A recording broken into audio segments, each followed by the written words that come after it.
మొన్న హైదరాబాద్ ఒక రమ్య అనే అమ్మాయి చితికిపోయింది తాగుబోతులు బెడల వల్ల. ఈయన వరంగల్లో ఒక అమ్మాయి తాగుబోతుల వల్ల ఏ రకంగా చనిపోతుంది. ఇది మీరు చేస్తున్న నిర్వాహకం. ఇది తెలంగాణలో ఎక్కడ చూసినా వాళ్ళ మద్యం. మీరు సభలు పెడితే మహిళలు కూడా ఇవాళ తాగుబోతులు తయారు చేస్తున్నారు. మద్యాన్ని పంపిణీ చేసి ఏ రకంగా తెలంగాణ తయారు చేస్తున్నారు. కాబట్టి మీరు ఇవాళ ఖచ్చితంగా గ్రామాల్లో పల్లెల్లో మంచి వాతావరణాన్ని కలుషితం చేస్తూ ఉన్నారు, డబ్బుమయం చేస్తూ ఉన్నారు.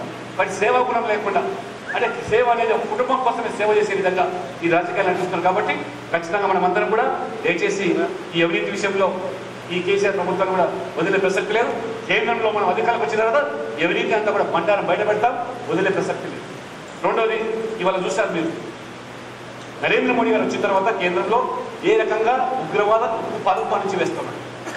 అది లష్కర్ ఏ తోయిబా కానివ్వండి, జైషే మహమ్మద్ కానివ్వండి, లేదా చివరికి పాకిస్తాన్ శిబిరాలు ఉగ్రవాద శిబిరాలు నడుపుతుంటే మన మీద కన్నెర చేస్తే ఏ రకంగా కవింపుకు పాల్పడితే మూతోటి జవాబుగా ఆ ఉగ్రవాద శిబిరాలు ధ్వంసం చేసి ఆ ప్రపంచవ్యాప్తంగా కూడా వాళ్ళ గర్వంగా దొంగే ప్రసక్తి లేని చెప్పినటువంటి నరేంద్ర మోడీ అయితే ఇవాళ మీరు చూస్తూ ఉన్నాం. దాని మూలాలు ఇవాళ హైదరాబాద్లో తేలుతూ ఉన్నాయి. నేను ఎన్ఐఏ సంస్థ వచ్చి హైదరాబాద్లో ముగ్గురు పట్టబడ్డారంటే బాసిత్ అనే వ్యక్తి ఢిల్లీలో ఆ రోజు భోపాల్లో పట్టబడితే దీని వెనకాల ఉన్నటువంటి మొత్తం భాగవతం తీస్తే మొత్తం హైదరాబాద్లో మూలాలు. దేశంలో ఎక్కడ జరిగినా ఈ బాంబు పేలులు ఉగ్రవాద కార్యకలాపాలు, చివరికి ప్రపంచంలో కూడా ఎక్కడ ఉగ్రవాద కార్యకలాపాలు జరిగినా దాని మూలాలు ఎక్కడ జరుగుతున్నాయంటే పాత బస్తీల్లో. ఇవాళ మరి హైదరాబాద్లో నీవు కళ్ళు కట్టినటువంటి మతోన్మాన మస్జిద్ పార్టీని సంకలు పెట్టుకొని ఆ సైతాన్ని ఓవైసీని ఇవాళ నువ్వు ఊరేగిస్తూ నువ్వు లౌకికవాదం గురించి మాట్లాడుతున్నావు, సెక్యులర్ గురించి మాట్లాడుతున్నావు.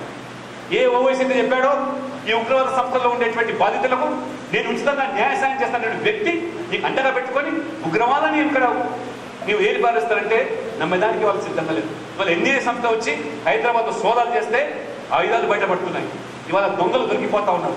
కాబట్టి ఇవాళ ఉగ్రవాదాన్ని కూడా తెలంగాణ నుంచి విముక్తి కావాలంటే భారతీయ జనతా పార్టీ వల్లనే సాధ్యమవుతుంది. భారతీయ జనతా పార్టీ మాత్రమే ఈ ప్రజలకు పూర్తి రక్షణ భద్రత కల్పించే పరిస్థితి వస్తుందనే విషయాన్ని సబ్కా సాత్ సబ్కా వికాస్ నినాదం. కులంతో మతంతో ప్రాంతం నిమిత్తం లేదు. ఈ దేశం కోసం పాటుపడే వ్యక్తి ఏ కులమైనా ఏ మతమైనా ఆదరిస్తాం, గౌరవిస్తాం, కడుపులో పెట్టుకుంటాం. అంతేగాని ఇక్కడ ఉంటూ ఇక్కడ తిండి తింటూ ఇక్కడ గాలి పిలుస్తూ మీరు పాకిస్తాన్కో లేదా ఉగ్రవాదంకో వంత పడితే వదిలే ప్రసక్తి అది మోదీకి లేదు. ఇవాళ బీజేపీ కార్యకర్తలు కూడా రాజీ పడే ప్రసక్తి లేదు, మడమ దిప్పేది లేదు. ఉగ్రవాదాన్ని ఆ రకంగా ఉత్పాదంతో అణచివేస్తామని చెప్పి కూడా ఈ సందర్భంగా తెలియజేస్తూ ఈ పరిణామాలన్నీ కూడా ఇవాళ హైదరాబాద్లో జరుగుతున్న పరిణామాలు, తెలంగాణలో జరుగుతున్న పరిణామాలు లేదా అవినీతి అంశంలో ఖచ్చితంగా ప్రజలు ఆలోచన చేస్తున్నారు. ఇటు టీచర్లు కానీ ప్రభుత్వ ఉద్యోగులు కానీ ఈ ప్రభుత్వం పట్ల ఇప్పుడిప్పుడే అసంతృప్తి పెరుగుతూ ఉన్నది. వారు కూడా కన్నెర చేస్తున్నారు. కాబట్టి వాళ్ళందరి యొక్క సహకారం తీసుకొని ఏ రకంగా ఈ యొక్క పంచాయతీలో కూడా బీసీలకు తీరని అన్యాయం చేసి 34% రిజర్వేషన్లు 23% కుదించి రాజకీయంగా ఎదుర్కొంటా చిరివేసినటువంటి మొట్టమొదటి ప్రభుత్వం అది కేసీఆర్ ప్రభుత్వం. అందుకనే ఈ వర్గాలన్నీ కూడా ఏకం చేసి మనమందరం కూడా రాబో రోజుల్లో స్థానిక సంస్థల్లో ఖచ్చితంగా భవిష్యత్తు బీజేపీ తెలంగాణ ఉంది. కాబట్టి స్థానిక సంస్థల్లో గెలిచేటువంటి వారే పునాదులు మనకు.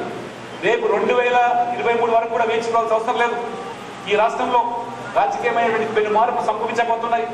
ఎప్పుడు ఈ ప్రభుత్వం మరి కుప్పకూలిపోతుందో చెప్పలేని పరిస్థితి.